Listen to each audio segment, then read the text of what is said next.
Hello and welcome to MotorCult Podcast Episide 77. I'm Eric Berger, joined as always by my co-host. Yes, yeah, I got it right this time, Ryan Siniski. I'm just coming up with other podcast names. I like the name. We are in the midst of... Oh, Scott, can you grab the door? Apparently it's locked and Corey's here. Shifty Boys is actually a really good name. I like that so much. Shifty Boys. Slap that on the I will. on the Trello. I wonder, Shifty Boys. that might be your new name, the Shifty Boys. I really like that. Trello. Anyway. Do you sell the I or a Y? So, if those of you, I'm sure everyone that's listening to this, you probably listened to MotorCult for a while, but we are going to rename the podcast for reasons that we'll explain again when we actually finish the renaming thing. But we're having a really hard time finding a name that's perfect. Yeah, bro. There's a lot of factors. It's got to be short. It's got to be relevant. It's got to be catchy. It's got to be easy for somebody to hear once and write it down. And it's amazingly difficult. So all the French names we've brilliantly come up with, we can't do because French, you can't spell it. I really like Shifty Boys. It even looks good written down. Yes. Yeah, that's a good name. I like that a lot. Anyway. Yeah, okay, first topic. Let's get into it. Beer. I'm still drinking Farm Girl. I got Pepsi. That's, okay, Papa's beer. All right, next. The Grand Tour is back. Yes. It finally aired on Thursday. And James May has no business on 4K. He does not. Oh, my God. His teeth, okay, so you guys are all aware of that toothpaste. Oh, yes, Corey's bringing the goodness. Yes. You're aware of the toothpaste that's made out of like, the charcoal, right? Yes. So you brush with it and it looks like you just ate a bag of dirt. Yeah. Pretty sure that's what happened in one of the scenes in the Camaro on the Grand Tour Season 3 episode premiere. I just think he's from... James May is a very old man. He's a man. It's just a British thing? He's a man out of time, and he has actual Austin Powers teeth. Does it crack mirrors when he looks at them? Probably. Excellent. They're true. But anyway, in reality, though, I mean, you watched the first episode now, too. Yes. I really thought it liked was very, very good. They're I getting think- rid of the crap slowly but surely, but I never cared about. I think what they were The doing... celebrity segment's gone. If you watch the first 2 seasons of new Top Gear... When they brought back Top Gear as its format, that is now... Well, the first season was trash because it had that The fat blonde guy. idiot. No, the fat guy is Matt, isn't it? No. From the Friends thing? No. I was talking... No. When I say new Top Gear, I mean the trio Top Gear from the... 2003? Yeah, 2003. Oh, yeah. You're talking about the consumer advice guy. Yeah, that guy. Yeah. So, okay, sorry. 2002. When you looked at that, it really took them until about 2005 to like really get their traction, to like get to like really what they were like become what they were. I don't think it took that long. Well, I think by 04, maybe even late 03, they were on it. 03 they were really good. 04 they were getting it, but by 05 it was fully actualized. And I think that the Grand Tour is getting to the point where it's fully actualized.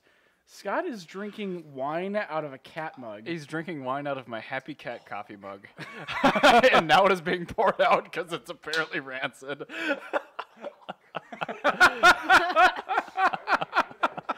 I hope that... Oh, it doesn't show up in the background of the camera. Bummer. Okay. Sorry, yeah, you were saying, though. But no, I think it's going really well. It's getting really good now. And it's really what the show needed. I think from now on, I thought about getting rid of my Amazon Prime, but I don't even have one. I'm logged in on my mother's account. Between the Marvelous Miss Maisel, the show everybody should watch, and the Grand Tour, just the name of that show says that I will never ever watch it. Oh, it's so funny. Don't care. You would love it. Nah, it's fine. But yeah, the Marvelous Miss Maisel and this, they're really it's coming together really well, and Amazon's doing a great job. And, go Amazon. You know, they're just kind of letting him go at it. Did you notice? They said, I mean, at the beginning of the season, they always do like that overview quip or whatever. They said over the next 13 weeks. The last 2 seasons have been like 7-week things. They've been super short. Ooh, so you're doing I think this is a double season. Oh, that'd be great. Which is super good. And I'd be then okay season with 4, which they've announced, which was beyond their original scope, they've signed up for. And that will completely ditch all segments in the tent. So it's going to just the challenge or just the road trip, which I think is great because that's that's what I first got interested in with Top Gear.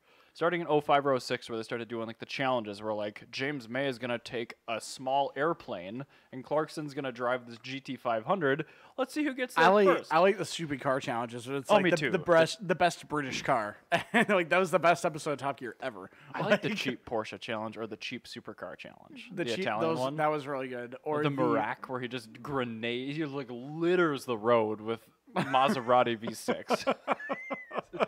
Or the no, there is the one where they did the what was it? The sports cars, the cheap sports cars, and Jeremy Clarkson takes Richard Hammond's T-top from his Z32 and throws it off the Alps. I almost forgot about that episode. I love that episode. That's such a good one. Good episode. Yeah, and they were doing what were the ice other two racing. cars? I can't remember. I know it was a red 300ZX with like early period. I think I got wheels. a 944, and then I think James May had a white 944 maybe. I think it was a black one. No, Clarkson had a black one because he fixed the boot release. Yeah, because that was he had a 944 S2. That was one of the ones where they dropped him. They were doing they racing. crushed a Morris Marina. Yeah. Oh, the owners club has been very cross with us this week. That one. I really hope they bring back What did pissing Hammond off. buy? I need to know this now. I can't remember. I want to say it was a Lotus Elan, but no, it's not right because they did that for the British. Yeah, that was the TVR and the. Yeah, that was another good episode. But yeah, the challenges. Those are the best episodes. Yeah, the challenges are great. Nobody cares about the consumer advice. Were the public transportation one where they did bike, bus. They've done a couple of those. But somehow a boat was involved. Oh yeah, Clarkson was in the boat. Yeah, I love showing that one to people, being like, "This." That is was what Hammond Top on the Gear is. bike. That was James May in a GL 500, and it was Clarkson and a powerboat going up the Thames. And then I also love the challenge where they drive through America with liberal slogans on their trucks. Oh, the that first episode tour made in me America. so uncomfortable to watch. Well, what was really funny is like everybody's like, "This is." Y'all trying to get beat up in a hick town? Country western is rubbish. Oh my God. Hillary for president? People think that doesn't really exist. So that's like a real thing. Like that's if you go to Alabama, you go to the wrong town. I it's like cannot believe they didn't get shot. Oh yeah. Like I'm surprised. They probably had like armed security. Like I was more scared watching them in that episode than I was when they were in the Falklands, whatever. Yeah. Like no, that was quite like just because I know those kinds of people. Like Yeah. like Oh, yeah, you Alabama. guys. Alabama's a beautiful state. It's one of my favorite states. Some of my least favorite people in the union. Like, Well, they wish they weren't. in the I union, shouldn't so. say everybody in Alabama because for like there's like a good solid like 3 to 4 ratio of cool people versus dick in Alabama. And like those cool people, I'll put on like the upper echelon of cool people. So like they're like especially cool people. Sure. Like but like the thing is that per capita dick ratio is like Per dicada. That per dicada Per is phallisa? yeah. That's a much higher per capita than most other states. I like the other two ways of saying it. But anyway, Wow. I want to talk about the McLaren Senna because you noted that on that, and we had Such an great- ugly car. No, it's a beautiful car. excellent car. I like what it means. I like who it's named after, but It's it a is a beautiful terrible car. looking car. All right, no, this is the thing. The one they had in the episode was terrible looking. The one because they had that horrible orange color. It was like red with black inserts and like it just looked super car, tall. A car needs to be a dark color. It looked really bad. I showed you that green one that was at Pebble Beach. Looked much better. Yeah, it did. It looked much Yeah. better. But like, it's a great car. It's super ugly. That car, I like it because unlike every other modern McLaren, The Speedtail looks completely different. It's an attractive car. there's that in the Speedtail, but everything else is the same. Like I can't tell a 520 from a 720 versus a 850. So let's just agree that the Speedtail is excellent looking and is fabulous. I saw a P1 and I honestly couldn't tell a P1 from a From 5. a 675 LT, Yeah, like it's considerably longer than all the short wheelbase cars, so it's easy to tell that. but I mean, like we see one driving along in traffic, like you go, oh, that's another McLaren, and Yeah. then you go, that one looks a little bit weird. But that's how people like, oh, what'd you see on the way down here? I'm like, I saw a McLaren. Oh, cool. Well, no, Nobody it's, even asked because nobody can tell the difference. yeah, nobody knows. Whereas like when you say like if you look like 80s era Lamborghini is my favorite era of Lamborghini. No way. Yeah, no, all right. When you say, I saw a Lamborghini, people say, oh, cool, what kind? Because if you say, I saw Gallardo, they go, Gallardo. they don't care. They go off to pooing or whatever they were doing previously. Now, if you say, I saw a Countach, I saw a Yelpa. Like, they're totally different looking cars. So, yeah, I feel like that the... Or a Mira. Or a Mira, yeah, exactly. But I was talking pants. more like cars that were like, like sold at the same time. I don't know, none of their cars look any different. I find McLaren largely boring except for the Senna. Okay. They made the Hello Kitty race car. The Senna is a great car. The Hello Kitty race car, I think, was a 570 or something, but it was really cute. It also was plastered with Hello Kitty, so it's hard to see past that. I like that one. If you plastered a Senna and Hello Kitty wrap, all on board. Yeah, 100%. McLaren, you need to make a Senna with a lot of Hello Kitty. I Thank bet you. Ayrton Senna was a cat lover. Oh, I'm sure he has cat lover all over his face. He does. You always say This the sort of guy. laptop He's is just a full of he's a photos. relentless douchebag, so he must be a cat lover. Oh yeah. Yep, Not exactly. like a fabulous person, but like a dick. Yeah, Just no, who we are. he Cat was, person. Yeah. Yeah, that's like what Now- you just said. I want to speak about another car Okay, real quick. let's do this. Hopefully, it's better looking than the Senna. Oh, it's the Supra. That's way better looking. It looks much better. All these people with 570 credit scores that are complaining about how it looks, saying that We need to go off on this because But this people say- entire week, social media has been, "Man, this is Supra, blah, blah, look at the old one. Same horsepower, it was only 10 grand cheaper before." I'm like, there is so much wrong with your argument, and this car is so Alright, good well, and so faithful. the first thing I want to say is people are saying that the concept looked better. It does not. One, it's not true. It does not look better. And also, the concept car looks like an LMP car. Two, it looks remarkably close to the concept. They're It does. complaining about the smallest difference of the front bumper and not having an active spoiler. And if that's like, Okay, it's the- like your issue with this car The doesn't proportions matter. are way better on the actual car. This looks way better. And every one of those vents, I found out, every single one of those that are blocked off Yeah. are blocked off for fuel economy reasons. But you unbolt it from the back side and Sure. it opens up because Toyota wanted to make this into a race car. Yeah. They didn't want to have to spend a ton of money redesigning the chassis from the ground up. So they did kind of like what a car company does with like a wiring harness. You have one wiring harness Yeah. and then you just you plug the thing into the wiring harness. This one, you just take the block Pre-wired. off plates. Yeah, it's like when Subaru brought us the Outback Sports back in the early 90s, those Impreza Outbacks. They had the hood scoops that didn't do anything. Oh, yeah. Yeah, they had a block off plate. It was two 10mm bolts and it was done. Like, like this is the same thing. So, honey, what were you going to say? Oh, I was gonna say like Subaru released a concept at the one of the auto shows, and it was gorgeous. It looked just like something I'd created on Forza Horizon. Oh, yeah, the BRZ STI thing that they did. Yeah. And it was gorgeous, and I was like, I really hope this goes into production, and it didn't. And it made me sad because it was gorgeous, and what they ended up putting out was just completely different. Yeah, that's kind of the difference. And that's how it happens most of the time. Exactly. The concept is like, "Oh, this looked so good, and you ruined it. But this is like, you took a concept and you put rules Yeah. from the world into it. This is the exact opposite of the fourth generation Eclipse. Yep. When you saw the concept of the fourth generation Eclipse in 2005, it's the coolest thing you've ever seen. When you saw it in real life, it sucked. Top to bottom sucked. It's your fault, Daniel Balto. I'm not going to blame By Dan. the way, happy birthday, Dan. Yeah, Dan's birthday was on Friday. I missed it. I'm not So- one of those people that sees it a day late and then says happy belated birthday. I skip it until next year. Now, this is the thing. People are complaining about, oh, it's slow, it's this, it's that, and they You don't- go over your complaints and your Can you scroll, hey, explanations, can you scroll and then down I'll to do what mine. the specs are here? Yes. Now, oh, yes, you have to scroll up to the specs. Either way, you levy There, right yeah, there. Yeah. All right. So people are saying, oh, it's slow, it does this and that wrong, and it's a half a second faster. It's a full second faster. No, it's- they're misstating the original Supra. 0 to 60 times. It Yeah. was 5.1 to 60 for a Mark IV Supra. They're saying 4.6, 4.7. That's not the case. Yeah, but all right. So this is the thing. It's even what at stated speed, it's still a half second faster. 4.1 seconds to 60. That is ridiculously Okay. fast. So anyway, let's just get off of that and then just go with like what they've stated. that's what I 'cause- mean. That's what it is. So what they're saying is it's a half second faster 0 to 60, which might as well be a mile.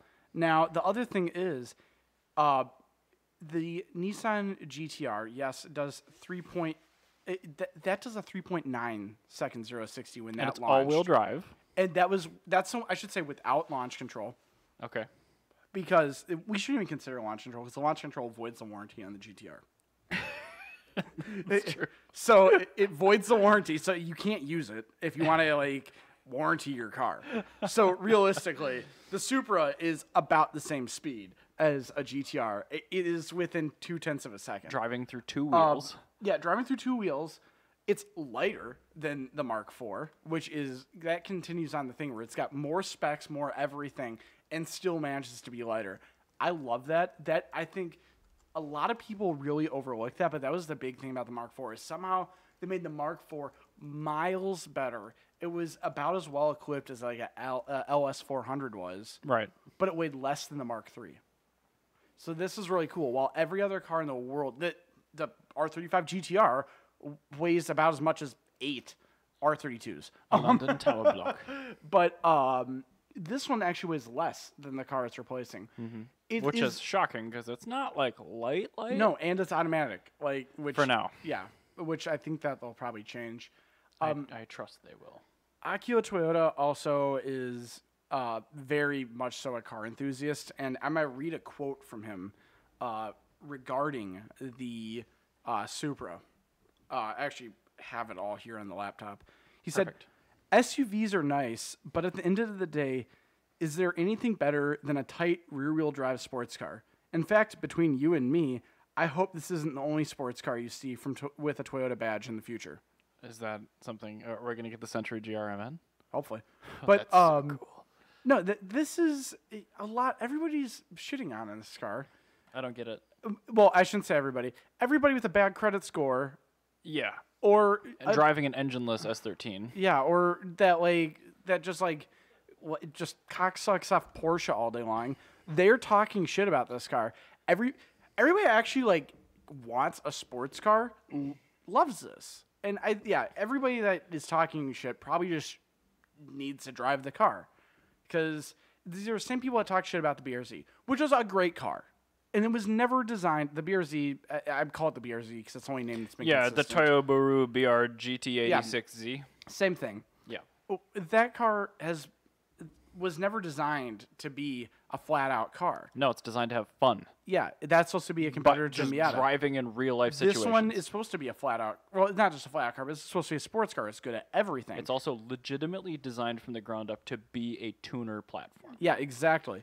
Now, the only gripe I do have where I can get people, I can kind of see where people are coming from. Is it here? There's that, but it's more the whole BMW thing, which I personally I don't really care about. I do not understand why people are complaining about this car being made of much more expensive, better components. Well, all right. So this is the thing. The whole BMW thing is because the Supra is. A lot of people see it kind of the way the GTR is, where it's like a very Japanese car. It'd be the equivalent of seeing maybe not a Corvette, but say like a Viper use a VAG V10. So it's like a Mustang getting a Hyundai V6? No, it'd be like the new Viper coming out, and it's got a VAG V10 instead of a Dodge V10. Sure. Where I can get where some sort of nationalist weird stuff is going on there, but the thing at the end of the day is it's a proven engine. It is the right answer. Yeah, it's a good engine. It's just a properly good car, and yeah, honestly, I think the most important thing a lot of people are overlooking is it's an inline six. Yeah, it's not a V6. That's what Supras have always been. This is the way it should be. The GTR, I have more of an issue with the GTR because it's a V6. Not only that, the GTR breaks a lot of the rules of what Godzilla's supposed to be. That's true. I mean, at the end of the day, the GTR has Heavy, always been automatic. It's always been the biggest, baddest, best Japanese car you can get. It's a good yardstick, the GTR. Yeah, but it's supposed to be the biggest, baddest, best, Right. which is true. It is. It but was when it was released. Now it's very aged. Still within Japanese cars, it's still the best Japanese car. Well, I mean, as far as performance goes. I guess I'm in a unique position. I should say as far as performance goes. Sure, outright track performance, sure. Numbers, outright track performance. That's what I mean. GTRs suck to drive. Yeah, that's fine. I mean, I wouldn't know because I've never actually driven one, but as They're far as very fast. They're really good around the track, but they're super consumable heavy. They're really thirsty. They're not that reliable. No, It doesn't excite me. So This does, because they took the only, well, one of two now, thank you, Mercedes, Yeah. production inline-six engines. yes, The form factor that inline the six Subaru... gasoline engines. We Yeah, should say. well, yes, thank you. But the complaints I've been hearing, a lot of that. I go, it's BMW underneath the B58. I'm like, dude, do you not understand? The B58 is an evolution of the N55, which is based on the N54, but improved. N54s, they still haven't broken them yet. Yeah. Because they're limited by the direct injection. They're making 800 horsepower on stock engines. It's the new 2JZ.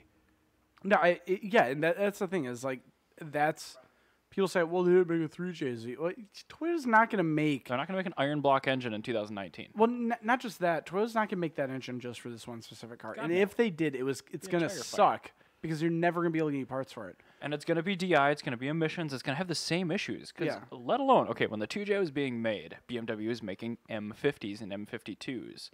Those engines can take the same amount of power that 2Js can. Yes, and just nobody talks about them. This is just a modern equivalent of what Toyota would have made for this car had they made the engine themselves. Well, the thing is, with the 2JZ, the beauty of the 2JZ is that that car has also aftermarket support because not only was it in the Supra, it was in a million other applications. The 2JZ was Toyota's small block Chevy in the 90s. Right, it was used in a bunch of different cars, And so they could amortize that. This is investment. BMW's small block Chevy. It is. Their straight six is their bread and butter. This thing has been now refined and tuned and fixed for 12 years. Now, I would say, if Toyota ended up making more applications of the straight six, maybe put that into this car. Sure, yeah, I get it. But it's one of those things like, I would say I would like this to be more like a 7M sort of thing, where it is for this specific generation before Toyota gets like, while and Toyota, that might be. If that would be really cool. well. Like if this sells really well and Toyota actually takes time to actually design their own straight six, that'd be really cool. And if they start putting their straight six into other things. But they won't. Yeah, and that's just not entirely realistic. That's due to crash standards, honestly. Well, the other thing is, you know what we should be lucky for? Is that this isn't hybrid four-wheel drive. The only part of this car that I don't like is the 8-speed auto, and it will get fixed. And if they don't fix it, I can. Yeah. Because this engine was sold with a 6-speed in BMWs already. Yeah, that's So exactly it. It's got 4-piston Brembo brakes. It's not very heavy. It's cheap. Yeah. $50,000. I think that the other worry a lot of people have is maintenance. Because when you hear about German cars, maintenance is more expensive. They picked the only combination of BMW parts that is not maintenance intensive. Yeah, that's the thing. A lot of people, I think a lot of the complaints of this car are coming from ignorance. This is the perfect car for Motorcult because it crosses both of our worlds exactly. together. I actually 2019 Motorcult car yeah. of the world. Yeah, but it's like, no, a lot of the misconceptions about this car come from ignorance. They do. And it will continue to until reviews start to drop and they're like, this is fabulous. Yeah, this car. Like, why is it a detuned version of the Z4 engine? I'm like, literally, it's a flash, and it was done on purpose. Flash it. These things with a flash and an intake do 470 to the tire. Yeah, well, not only that, like, when you come out with that car with 365 horsepower, that 325. 335, yeah. Neither one of us were right. Yeah. When these cars come out at 335, you're gonna have like the ability for Toyota to come out in 2020 and say, "Hey, here's the Toyota Supra RZ. Here's the manual transmission. Oh, by the way, we also reflashed the engine computer and come up with some other nonsense that they did differently." Toyota's smart, though, because they're going to develop their own service book for this car. Yeah. And it's going to be way more rigorous than BMW's. And it's stressed a lot less than the BMW It's going to be tune. super This reliable. is going to last Toyota amounts of time. Yeah. Well, It's really clever. Plus, when you program an engine that can make 470 horsepower and stock turbo and everything to run 335, that power delivery is a wall. Yeah. It's a flat wall of power. So I guarantee this thing's going to punch way above its numbers. can we also talk about what's the curb weight of a BRZ? It's just under 3,000. It's 29 something, I think. So this FRSs are lighter than BRZs. So this weighs about as much as a BRZ. No, this is quite a bit heavier than BRZ. It's like 400 pounds heavier. Well, that's not that much, though. That's like one Corey, but I mean, still. You're looking at 2,800 pounds. So for that, Oh, that's for actually pretty good. That's for the 8.6. That's for the 8.6. It's still same thing. Whatever. It's close, but the BRZ weighs more. It's a leather interior in a better stereo. A That's lot, a difference. and more sound deadening. So yeah, as I said, it's leather interior. But like That's different. but I mean, it's some minor differences. The Supra is. We'll call it 2,900 to make people Well, it happy. says the 2019 BRZ is 2,789 to Okay, fine, 2,800. 2,840. yeah, and this so, is 3,400 essentially. you know, this weighs less than a 370Z. Oh, way less. Yeah, the Way 370Z is 3,500 pounds. The GTBR FZ86 It is weighs. a really great car. It also weighs less than the WRX as well. If that didn't have a garbage flat 4 engine in it, which is actually a pretty good flat 4, It's a really good engine, actually. I like that a lot. the FA is a good engine. One of those with the supercharger is a damn good car. Yeah, it's. Well, I just think it's a good car. Period. I mean, is. I've driven. But like I've driven FRSs more than. kind of most putting it other in my own Supras, terms, so. I guess. Like if I was gonna actually look legitimately at buying one of those, which I honestly could, because they're $12,000 for a decent one now. They're really good. You find one that's already been supercharged and then put the equal length headers on it, so it sounds like a regular It engine. has equal length. Unequal then. Whatever makes it sound like a regular No, car. it always sounds like a normal car. Doesn't though. Yes, it does. No. I've watched all the factory reviews of that thing. They all sound like a garbage Subaru. I don't want that. One might be a little bit shorter than the other, but they I- should be. It needs even. a set of headers to sound like a regular 4-cylinder. Okay, whatever. Anyway, so Supra. then the thing is, the car also, if you adjust for inflation, it's It's actually way cheaper because the old one would have been $80,000. yeah. and this This one's one- 50. This one's honestly the most affordable Supra ever. And honestly, you look at what a $50,000 budget buys you in the real world these Oh, days. yeah, It's no. nothing. It's like Yeah. a base 3 Series with like a heated seat. In like a really specced out Camry. And like, look at the Z4 equivalent of what that performance would cost you. Yeah. This Like, is dude, that car's a bargain. this is a really, really good car. Value for money. So basically, the rest of the world's wrong. We're right, and this car's amazing. Well, it's not the rest of the world. You have to understand. It's really not. It's a bunch of people. The really- weebs. The weebs are all It's a wrong. bunch of people with really crappy credit scores that drive really shitty E36s. Like that's who. I hope you locked him out. Yeah, can you just hit that lock button real quick? I still don't know how you locked yourself out there. But no, it's it's a bunch of people like really shitty E36s and terrible credit scores living in their mom's basement crying because the Seriously, cars. none of the people that are levying the complaints against this car are people that can afford to or would otherwise buy one of these vehicles. It's the same sort of people that say the world needs more brown diesel rear-wheel drive manual wagons, and then have no intentions of actually buying that car. I'm part of the problem. Well, that's the thing is, when I make a complaint, like about a car, I come from a place where would I actually buy this car? Why would I buy it? That's why I'm like such a fan of like But the thing is, the people that are actually going to buy this are people that are probably in their 40s yeah. that like sports cars. But they're like, well, I'm just starting my life, starting to like get a little more open now, so I can maybe have some fun. These people can't afford to buy that. They're gonna buy it in an auto. They're gonna buy the 6-cylinder. So this one, It's gonna be great for Yeah. them. Like they're gonna love this thing. yeah, this is a car that's Those are people that are never gonna go drive a BMW. So like this for is, them, it's gonna have great steering feel. It's gonna be all this and that good. Well, I think the other thing about this is the fact that it not only is it for people that won't buy the BMW, this is gonna expand the sports car palette. For sure. This will do Because nothing but good people for that. hear a Toyota and they think of Camry. That's the thing. Go to a Toyota dealer. What do you look at that's interesting? Like right now, the FRS. That's it. The With FRS the and GT86, like I guess they call a it. 4Runner TRD Pro, and that's about it. And maybe, do they make the Camry coupe still or no? No, they did that. Fine, the That- four-door that was- Camry with the V6. Land Cruiser? They don't have those in the yeah, showroom. Yeah, they do. They do actually. Really? Yeah. I suppose they actually sell a ton of them because Minnetonka. Yeah, there's a lot of. Okay, Land fine, Cruisers. fine, So, fine, Land- fine. so Toyota does. Okay, make cool- fine. They have good product. They've always had good product. But Yaris. this is interesting.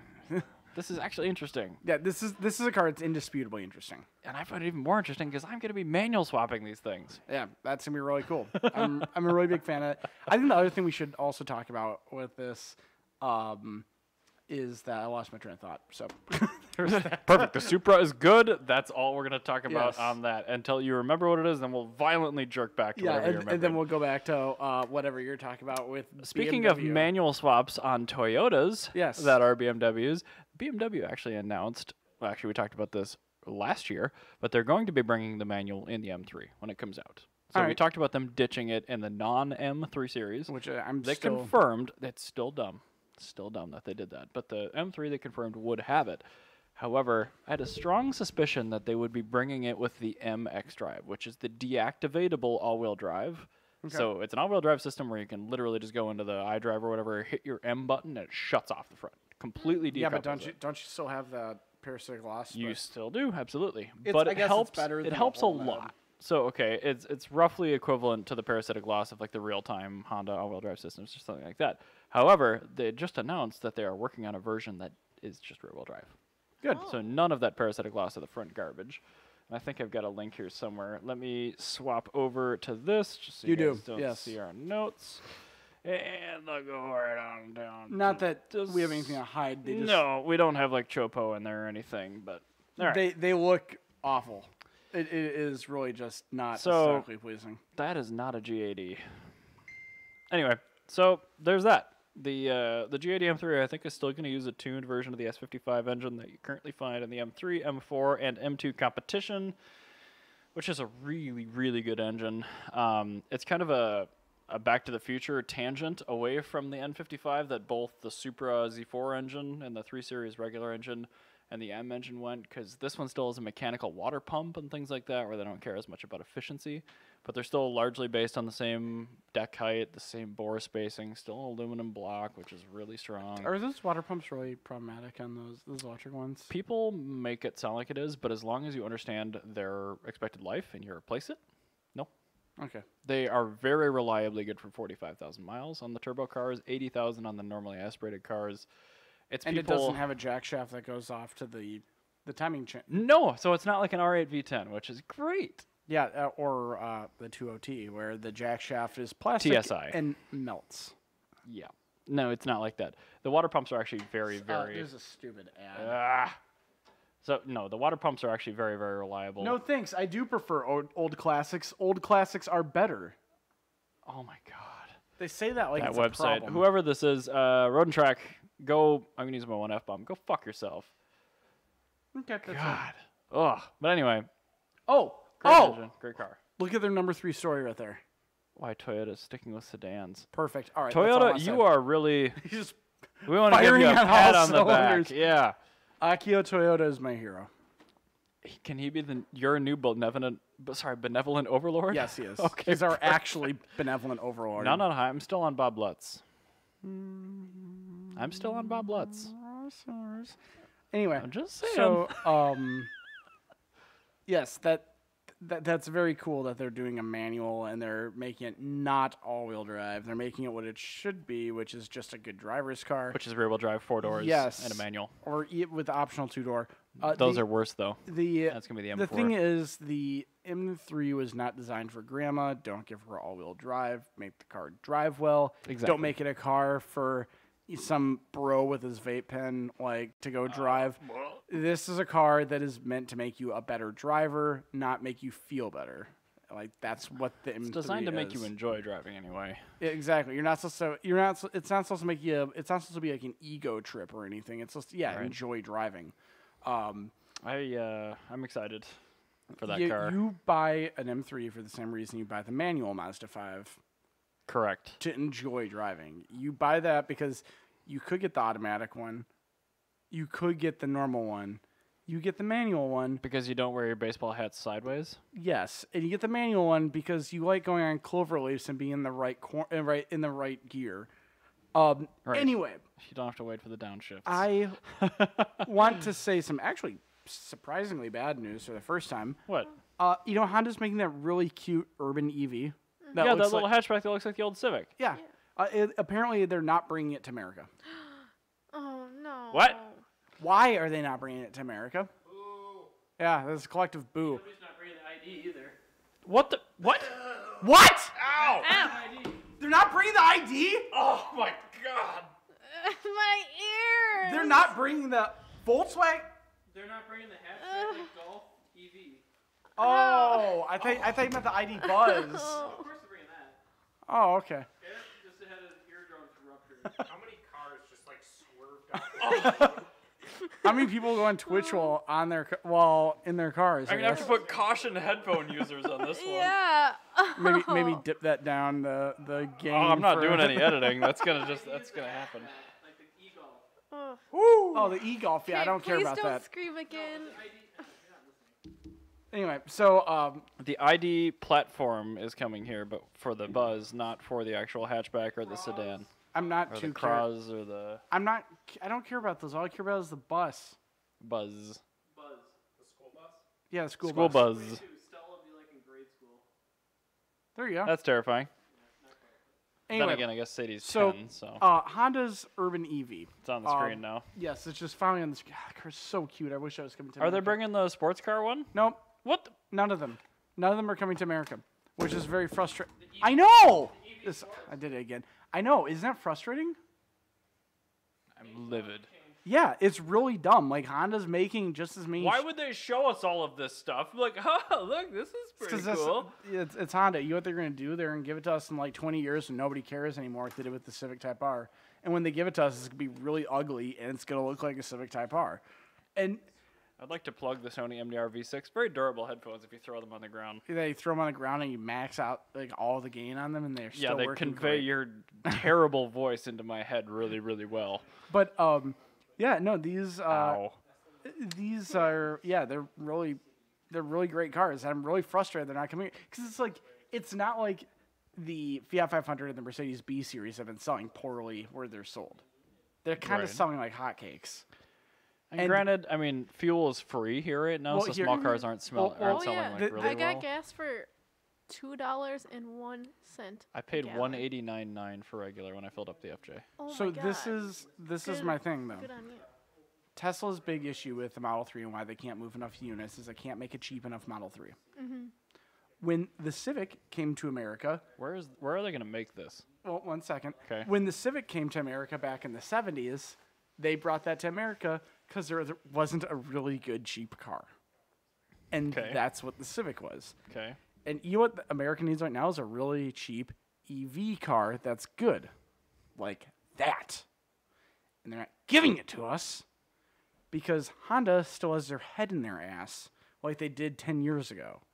Honda's been on this like... If this was a Toyota it'd be here. that looked like a 1970s Corolla and it was an EV now, It'd that be would here. be here by now. We could buy it at the Not, dealerships. not only that, they would also give it names named after its nicknames. So they wouldn't call it the Corolla; they call it the Peanut and the Mango, I'd depending be on. fine with that. Yeah, The Toyota Mango?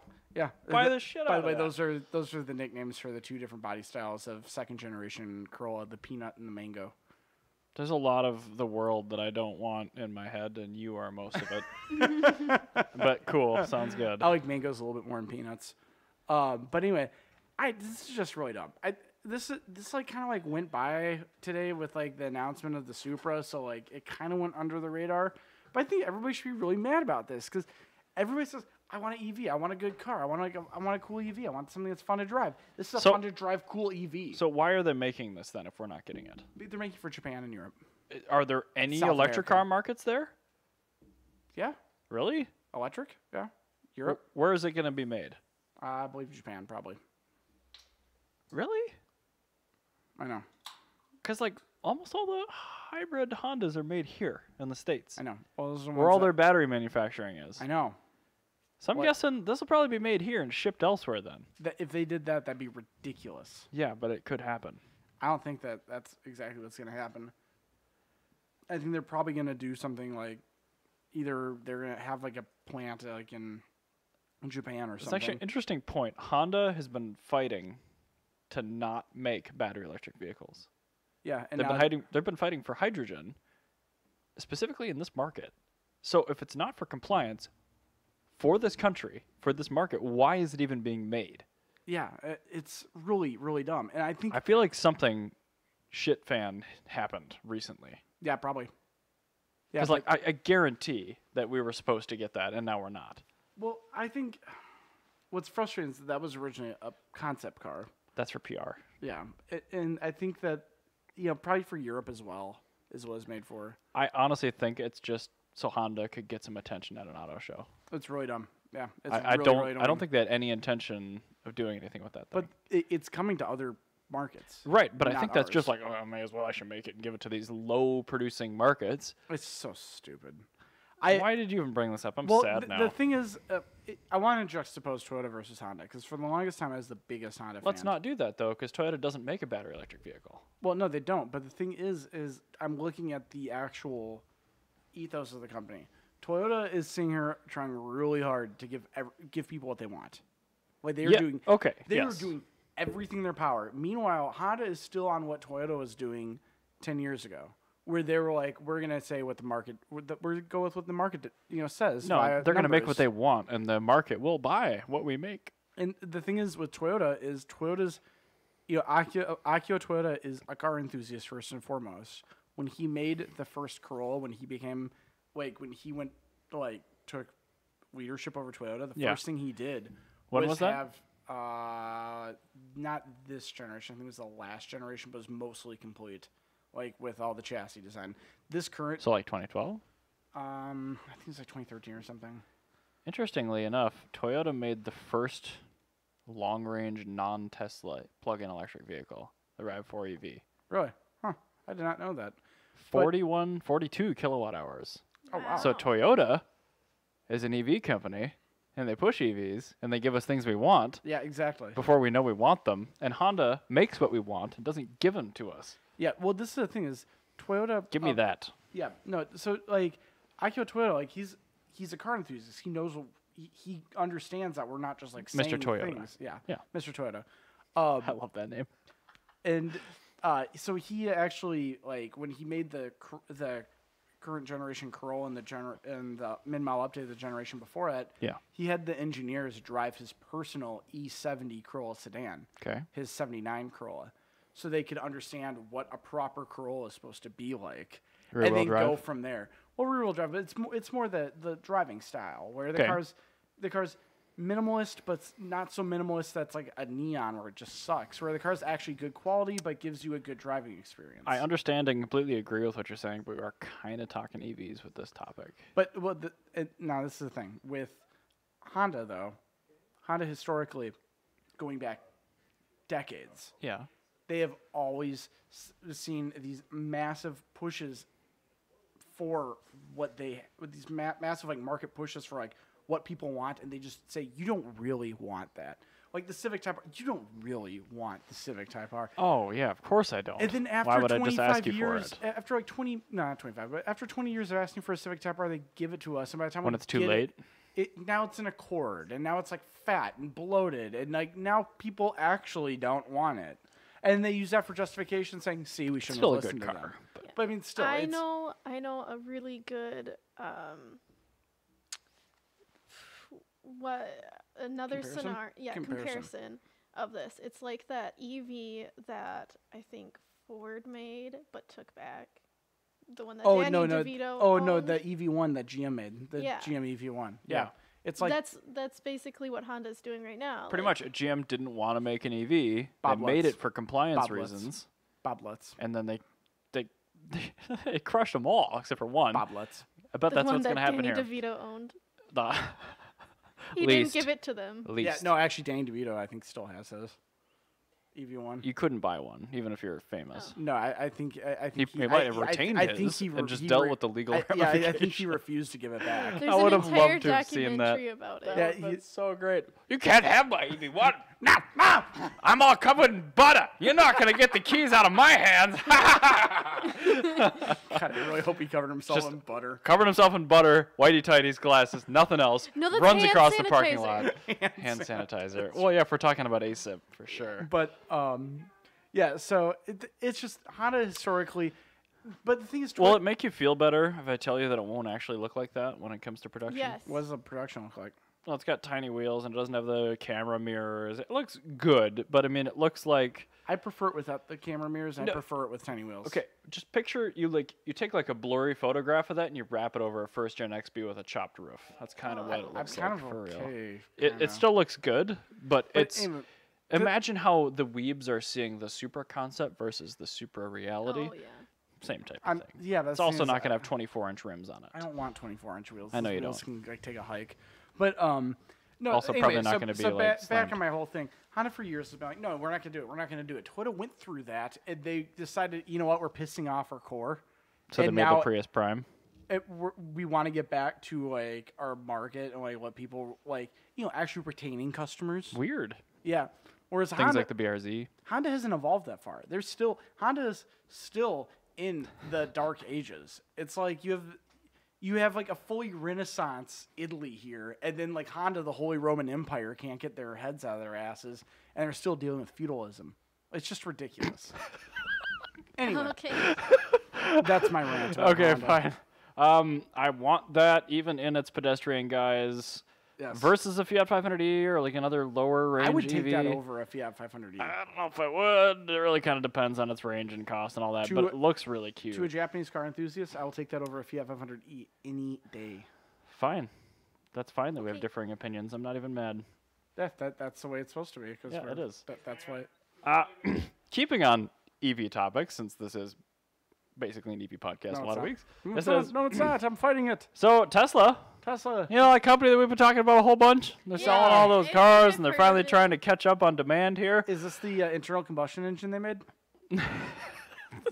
Well, they are combusting their internals, so to speak, by firing a shit ton of people. So they're cutting 3,000 jobs. Hopefully, Piss Jugson's one of them.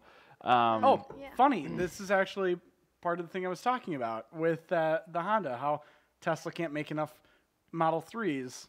This is actually related, I think, a lot to people kind of being frustrated with that, but also the tax credit got halved. So, like, the amount of orders coming in now after the 2019 cutoff, Yeah. even with the price reduction, they're trickling compared to So- the flood that they've been since inception. So, The NPR actually talked about this too. Okay. Um, they're interviewing me on Monday, actually. yeah, Really? NPR? Yeah. On They what? asked me to come downtown to talk about EVs and solar. Oh, Oh, that's really cool. fun. I didn't know that. That's awesome. I forgot, yeah. When are you going to be on? What Uh, show? 3, I don't know. Oh, wait, 3 o'clock? That's All Things Considered. Oh, I don't know. I don't think it's going live like when I'm actually in there, but they're recording it and asking. I don't know. That's Well, so I mean, exciting. Jane Solinger? I don't know. I think it's their climate cast. I'm not really sure though. I Oh, always, you ran Climate Cast? I listened to that on my way home from work. I don't know. We'll find out on Monday. That's really cool. She reached I out always to me, love so I'm telling like, sure. people that you have a Fiat 500 and it's charged with wind and solar, and they're like, he went that far. Yeah. And Can- I'm like, of Just for course. funsies. I'm not actually like an eco hippie or I anything. know, that's can what I you say. can you mention that you also own like a I'm gonna feel it out, but like in my email to her originally, I'm like, I bought an EV, but for like different reasons, mainly just to offset like the enormous amount of 10 mpg premium fuel supercars that I own. I really want you to mention your ridiculous M3 or the Your Right. Lamborghini. or Blubsky. Mercedes. Yeah, I think you should talk about Blubsky. What else is in your garage? Well, I've got this 76 Mercedes that's got this really ridiculous V8 in it. It gets like 3 mpg. Shoots fire. Shoots fire. It doesn't have any catalytic know- converter, so I it's don't really know. bad for the environment. I've but got a Ferrari. I've got an engine swapped BMW M3. There's a Lamborghini in my garage. I got Jen Jameson's Lamborghini. You have to. I never reference that car as a Lamborghini. I reference it as Jenna Jameson's. That's fine. Because that's really, the kind of pedigree. people that buy bright yellow Lamborghinis, they're gonna know about Like, that and th- probably care. that's gonna- but Oh, that's wait, gonna let me lean be- back so people on Twitch can see it. Yeah, so that's the thing is They still it's- can't see it. Yeah, they can't It's see it. okay. Honey. That's Um, alright. There. But that's the thing is like you have to call the car by its pedigree. Like you don't say like It's Provenance. yeah it's Provenance. You don't just say like We got to print out a copy of that Jalopnik article or list the VIN. yeah exactly The 10-year-old Jalopnik article where it's like one photo this big and like a bunch of text. words. But anyway, yeah, sorry, back to Tesla. Poor orders, poor sales. So all right, well the thing is because it costs more than the average car. Yeah. Now Their profit margins are still really thin. so that's why they're cutting a bunch of people, but they plan on making more Model 3s. They do, but I mean, they're also like right on the verge. Like people aren't buying S's and X's right now because they're just about to up the batteries. Yeah, Like so they're that's they're kind not of the thing. buying the current ones, so the sales are way down, and that company does not have a lot of headroom Yeah. No. to They have cover their zero. overhead. So No, so that and well They that's have Elon Musk's pockets. That's all. they which have. are infinitely deep. The bottom of his pocket is somewhere in the middle of the mantle of the Earth. So. Oh yeah. Well, liquid hot magma. So, but the thing is with the Honda is that Honda. How are you relating back to Honda again? That would fit in. Well, no, the issue with the Tesla is that the Model 3 is just a little too much for what the average consumer is. The Honda would fit in right below that. But I mean, kinda. But I mean, the Honda Urban EV or whatever, it's still kind of the BMW i3 Fiat 500 category. It's still the low range EV. Yeah, but it says Honda on it, and people are right. But it's a really niche product. But the thing is, when you hear BMW and Fiat, your average consumer gets scared. Right, but they don't with a Nissan, and that doesn't sell particularly well either. Well, it's also a foot and depreciates like hell. Yeah, but this will also depreciate like hell. But but it doesn't look like a foot. You have the curb appeal. Like you haven't seen the production one. It might look like a foot. But anyway, back to the Model 3. They're cutting people. Yep. So I think that they just need to lower the price. My question to you is: do you think this will be falling action? Do you think they've hit their climax, or do you think this is going to be a little divot and then they're back up? Absolutely not. They're on the way back up. Okay. I have full faith in Tesla. I've said this once. I'm saying I'm full faith in Tesla. Actually, it's interesting watching. I can't remember who did it. I think it was like 60 Minutes or something. But they interviewed Musk in 2008, and they interviewed him in 2018. And they like cut portions of the interview, and they asked him the same questions. Like, do you think Tesla's gonna make it in 2008? Like, honestly, probably not. But it will force others to innovate. Yeah. And in 2018, he's like, yeah, probably. Yeah, that's the thing. I think they've gotten through the worst part. Honestly, if they've gotten this far, I do think they have passed the point where it's going to be hard, but as long as they keep going up the way they are, I think they will. I still want one. Yeah, well, all right, this is where I'm going to go pre-war for a second. We're going to talk about the Detroit Electric. No, I'm going to talk about a lot of, because that was an era where you had a ton of car startups. Right. Oh, God, yeah. The number of auto manufacturers. Hupmobile, Duesenberg, Voisin, all these, there you go. All of these different manufacturers. Put that over here so I can reach it. They all got to this point where, kind of where Tesla was with the Model S. Mm-hmm. Where you like, oh yeah, it's selling pretty well in the first 3 years. You have your super expensive car that's selling really well in the first few years. Mm-hmm.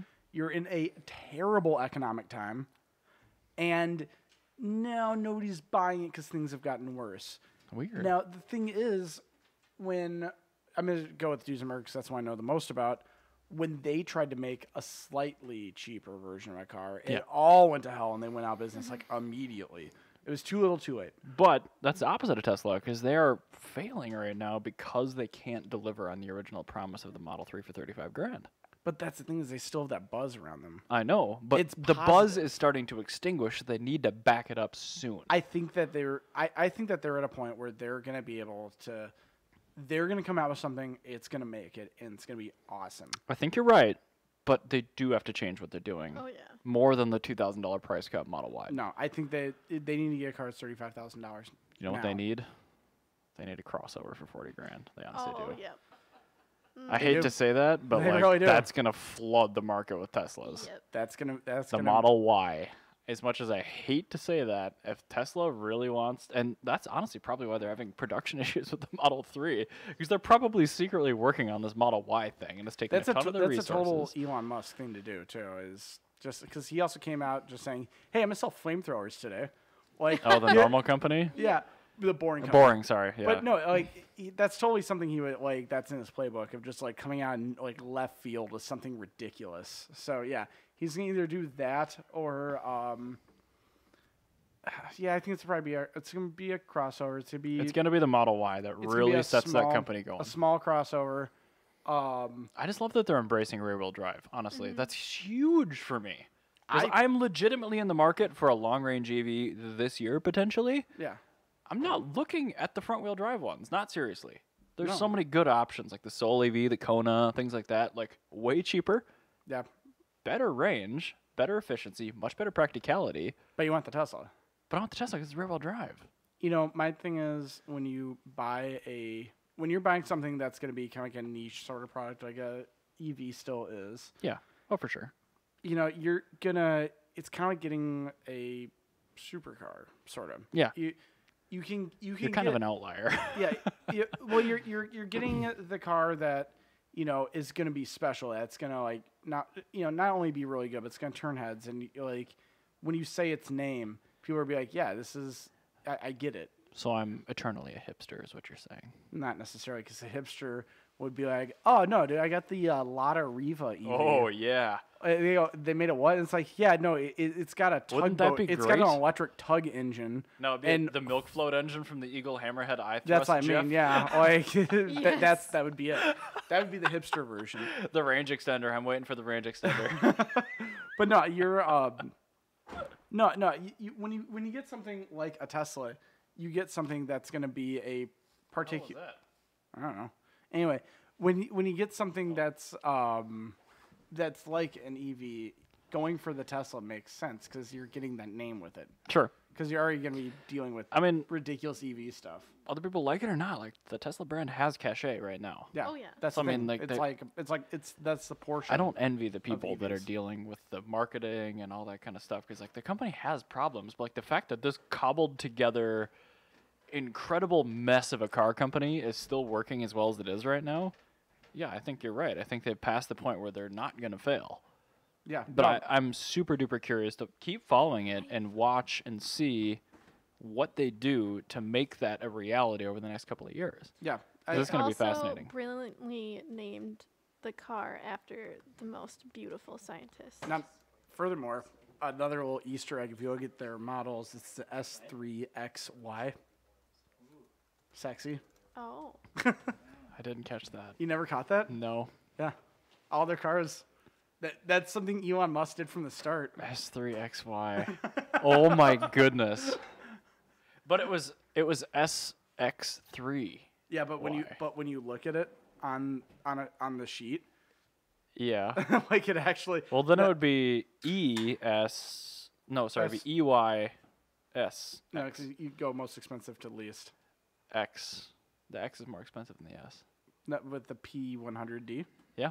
Oh, okay. Well, Yeah. anyway, the way Still, you get it, yeah. I liked it more before I thought about it. I think on the brochures though, it's designed. Okay. I think he puts like sedans above Can I just say- crossovers. It's just perfect. Bob Lutz is still like on the Motorcult podcast. He's still like my dude, but like Elon Musk is way up there because that dude is just he doesn't care.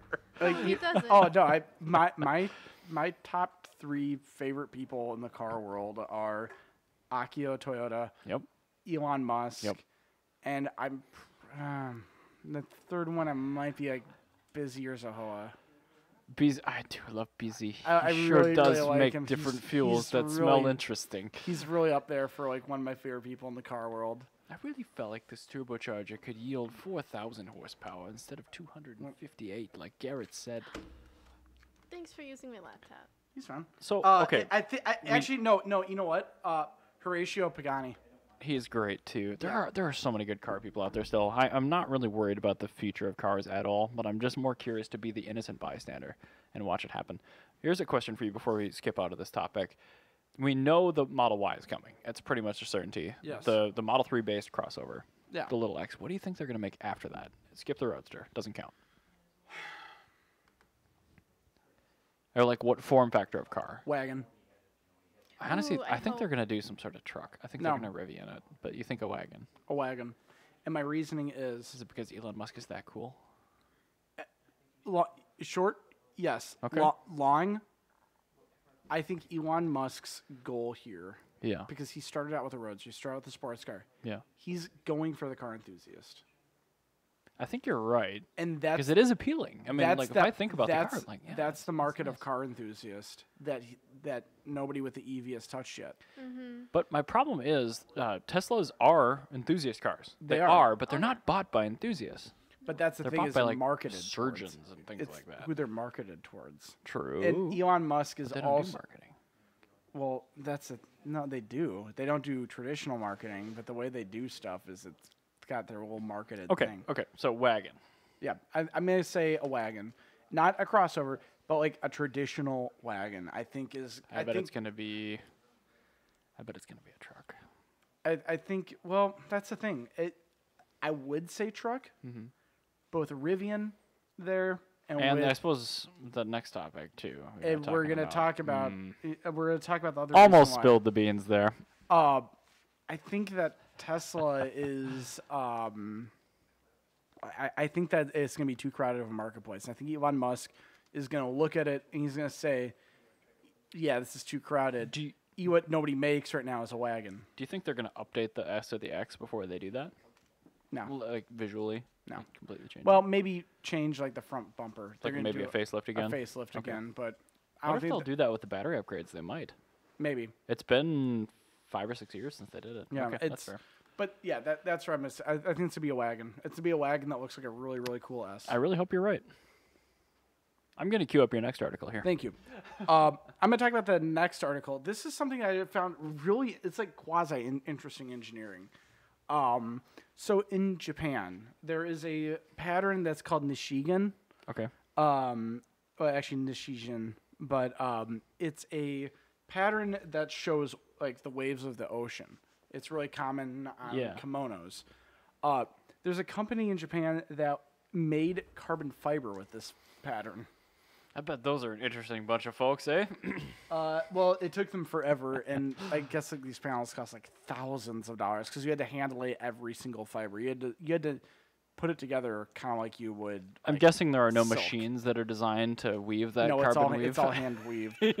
Obviously, it's not going on sale, but I think it's just really interesting that they did that because that's what I've always kind of thought is cool about carbon fibers. You can do like different kind of weaves. Yeah.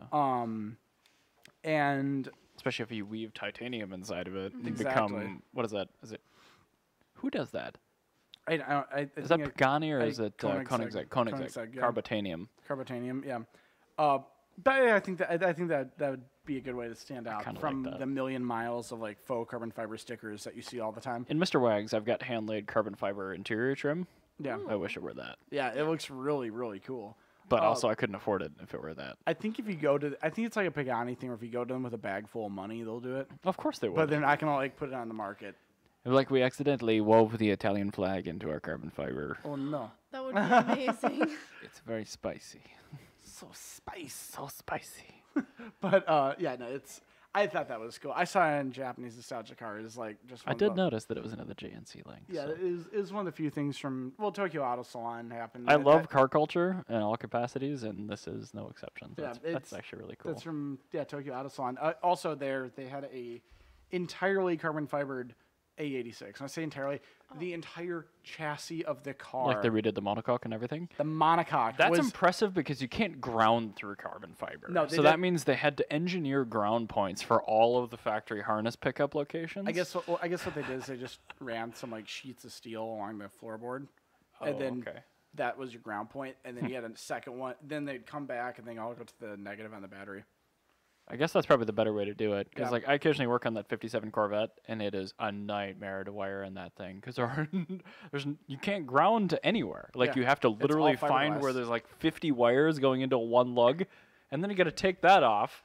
Yeah, and no, then you try to basically. fit a new one. It's bad. But yeah, the company that did the all 86, all carbon fiber A86 is called Impulse, and they're like, if you're an A86 fan, you know who Impulse is because they've been around for like 30 years doing A86 I stuff. was gonna say, obviously they didn't start with carbon fiber. No, they started out doing like M1 racing and stuff for like that, which is like the touring car racing. But the A86, that's all carbon fiber. That means that you can now buy a entirely brand new A86 Oh, so it's like a Ford Model T or a Mustang. or a 32 Ford. Yeah, so you can now get one entirely brand new, entirely made out. It's wildly expensive, and you are way better off. Like if you're trying to build a drift car, like anything at all, like just go find a chassis somewhere. I was gonna say you're better off not starting with an A86 Because it's gonna be like I tried to find on their website, but their website's terrible to navigate if you aren't fluent in Japanese kanji. But I think it starts off somewhere around like $35,000 for the chassis, and then you go up from there, like just something insane like that, and not including shipping. That is a lot of money. Yeah, while it's only like, But the people that are honestly like looking to buy like really mint A86s are probably they're not out of the realm of like maybe I will spend a crazy amount of money. If I had like, I'm gonna use my F-bomb. If I had fuck you money, like I would totally like just get an entirely all carbon fiber A86, paint it to look perfectly stock, put on stock wheels, make it look like a totally stock Just A86. like a base model AE86, but it's actually carbon fiber and it weighs like 1,000 pounds. Yeah, it weighs like 1,000 pounds. And people are like, why did I just get dusted by this stock A86? I'm like, I weigh nothing. I passed gas through a corner and it set off my balance. I enjoy, I'm sure there's a word for it, but like the type of person in car culture that goes out of their way to have the best and make it look like the worst. Oh, yeah, I want to know what that is because that's like my Seriously. favorite. It's like, It's kind of like humble badging, but Yeah. like more extreme, because even if you have it badged correctly, yeah. like literally like buy like the GTS and like label it as like a GS or whatever the base trim was in the E86. I guess that would be humble badging. Yeah, but like fine, making an extremely clean factory looking GTS. It's a much higher level. It's like taking like a Mercedes 500E Yeah. and then putting on like 240E badging or whatever the base But model that is humble badging. Like, what if you just had a 500E and like you did a full composite body swap on that's it? as I say, and you did like. But the he left it entire- 500E badge. Yeah, that'd be kind of cool. So like, oh, that's just like a really clean 500E. But like, you're the only person that knows just how amazing it is to have one of those that weighs 1,000 pounds less than the original. Exactly. So whatever that is, like, I want to know about that because it's like you're not broadcasting to the world that you're out of the ordinary. Yeah, but like no. that's That's a purity. very Japanese thing to do because it's very, very common in Japan to do a car build like that. Where Yeah. you'll do something actually with the A86s. You'll build a perfect AE86. Yeah. But you have hot cams in it. You have high compression engine, and yeah, you And actually it's still on the 13-inch stockers. you have your 13-inch stock wheels, so you have like carbon ceramic brakes that are like just like There's a no way 10-inch they make a rotor. 10-inch carbon ceramic brake. Something like not actually that, but like somebody that like does, like that's the thing, and that's actually why Impulse does a lot of this. Is a lot of these That's really parts cool. where he's like hoods and stuff. I could see that happening in end up Japanese getting culture repainted. Yeah, because those people are really not into being showy. Rocky Auto. If you have ever heard of them. It's Yeah, I buy a lot of tier- parts through Rock Auto. No, Rocky Auto. Oh. They do a lot of that where they'll do a build where it's like it looks like a totally stock like 71 Skyline, but under the hood you have a 600 horsepower like RB26, and they tune the exhaust to come out the stock tailpipe, but have a cutout right beforehand, so it looks all stock, but is actually just a ridiculous beast of a car. Again, if there isn't a term for that, we have to There has we have to to be a term make for up that. one. There has to be. Anyway, let's talk about our last topic. Yep. So, do you remember back in the early 1990s when Ford did the hot Escort? Yes, and Yes. they're the dope girl in the GT.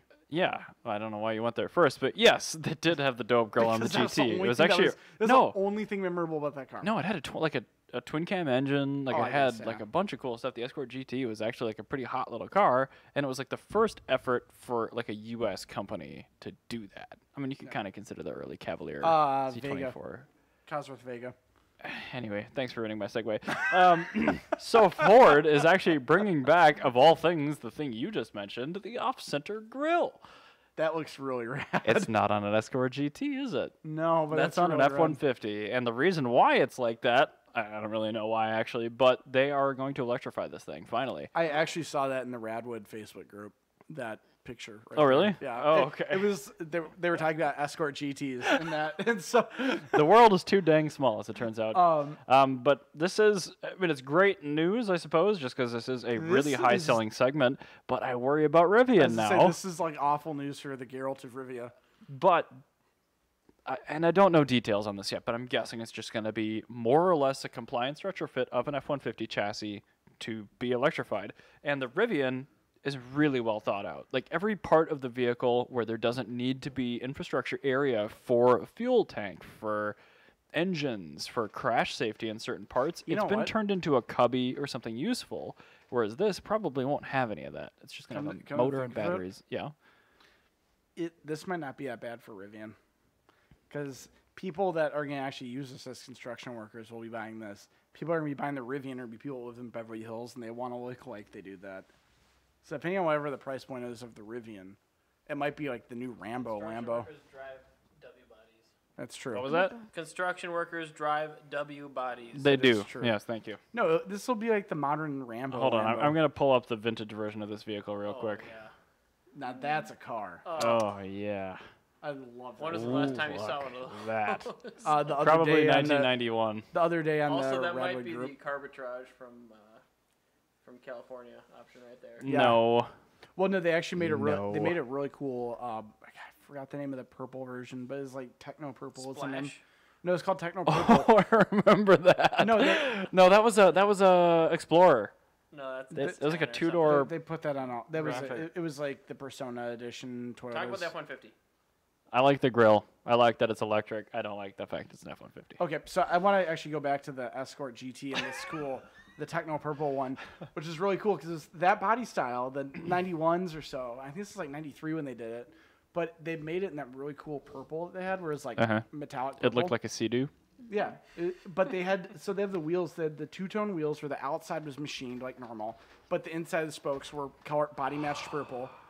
The 90s were an interesting time for aesthetics. But this is the best part. On the inside, there's like cool, like Memphis Milano style, like random geometric shape. Oh yeah, Like it's the like ni- bus super- carpeting. Yeah, like just like that. But the thing is they had all the shapes were body match paint colored, and then they had the siping on the seats that color, and then on like the Piping?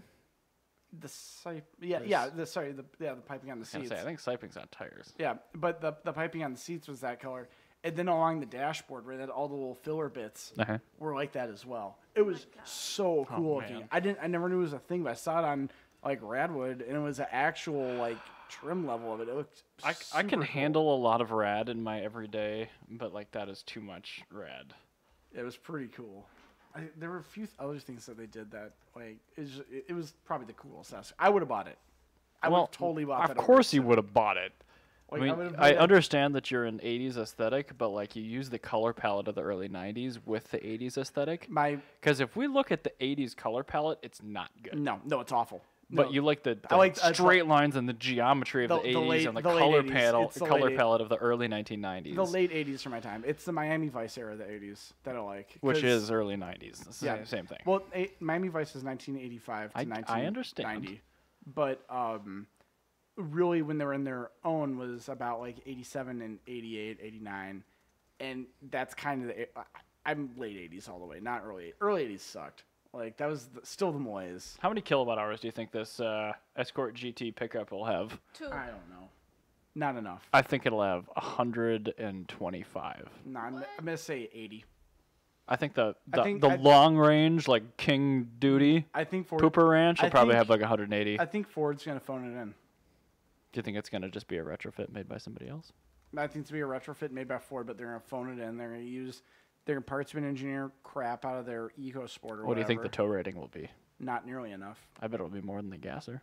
I think it'll be not nearly enough because they're going to be too busy worrying about regenerative braking over tow rating. How fast do you think it'll be? 100 miles an hour. 0 to 60. 0 to 60, 8 seconds. No way.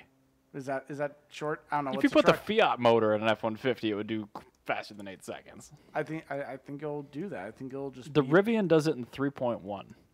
I think Ford's gonna, screw the. Do you think pooch it's going to have motor axles or a live axle on the back, independent front? I think it's to have a live axle motor on the end of it. That would actually be hilarious to see. I'm serious about that. Like the high voltage wires are going to be like bending back and forth as the motor like jams into the truck bed. No, like the motor's gonna be attached to the live axle. It's gonna be a motor instead of a differential. But I really think that they're just gonna phone this in as much as they possibly can. Really. Okay.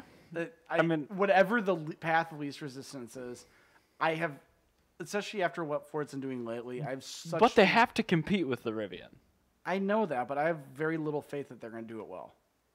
Okay, I mean, that's fine. I don't have much faith in Ford either because they killed off all of their cars. Yeah, well, not only that, like a lot of their interesting people don't work there anymore.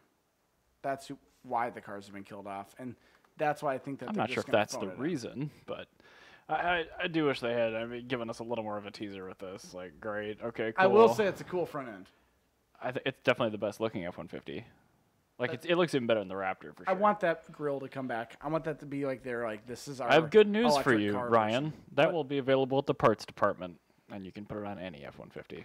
Well, no, I want that design where it's the off-center slits.